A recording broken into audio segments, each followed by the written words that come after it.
faire découvrir de manière ludique la musique de Bach aux enfants, un petit peu en détournant l'attention avec un autre objet. Et donc cet autre objet, ce sont les mathématiques. Si A égale 1,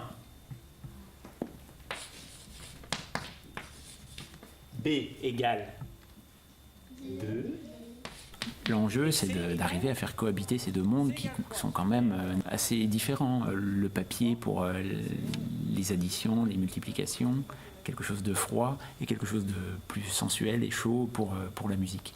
Voilà. Mais parfois les opposés s'assemblent. Alors une fugue, c'est un morceau de musique qui reprend plusieurs fois la même mélodie et qui la superpose. Donc pour les plus petits, on pourrait comparer à un canon, par exemple. Ah ouais, boulet de canon! Allez, on écoute. C'est l'histoire d'une élève, en l'occurrence moi, puisque je joue ce rôle, qui ne comprend rien aux mathématiques et surtout qui n'y prend aucun plaisir. Et grâce à des musiciens et la musique de Jean-Sébastien Bach surtout,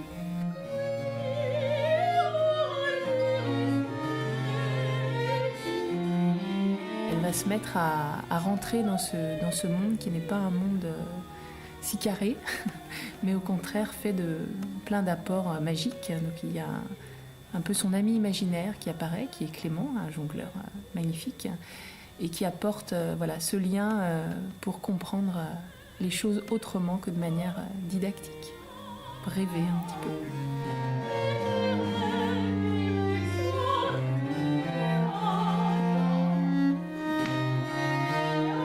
Quand on chante, par exemple, c'est une chose à laquelle il faut se plier. Au départ, c'est difficile parce que, par exemple, on essaie de caser des respirations, on a l'impression qu'on n'a jamais le temps de respirer parce que la métrique est tellement importante et on a tellement envie de la respecter.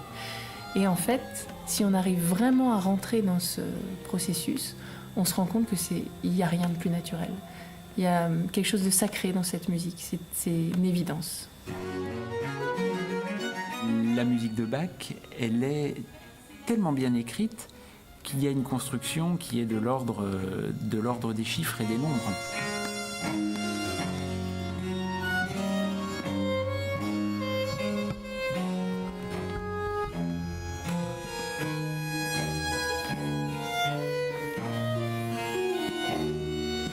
Après, on trouve dans cette musique des indices et des petites choses très très simples du code mathématique qui nous font voir des petites constructions rigolotes. On a l'impression que la musique, c'est un geste artistique dénué de toute science. Voilà, là, c'est un peu proposer cette musique formidable, sensuelle, belle, savante, et puis en lui distillant un petit retour à l'école.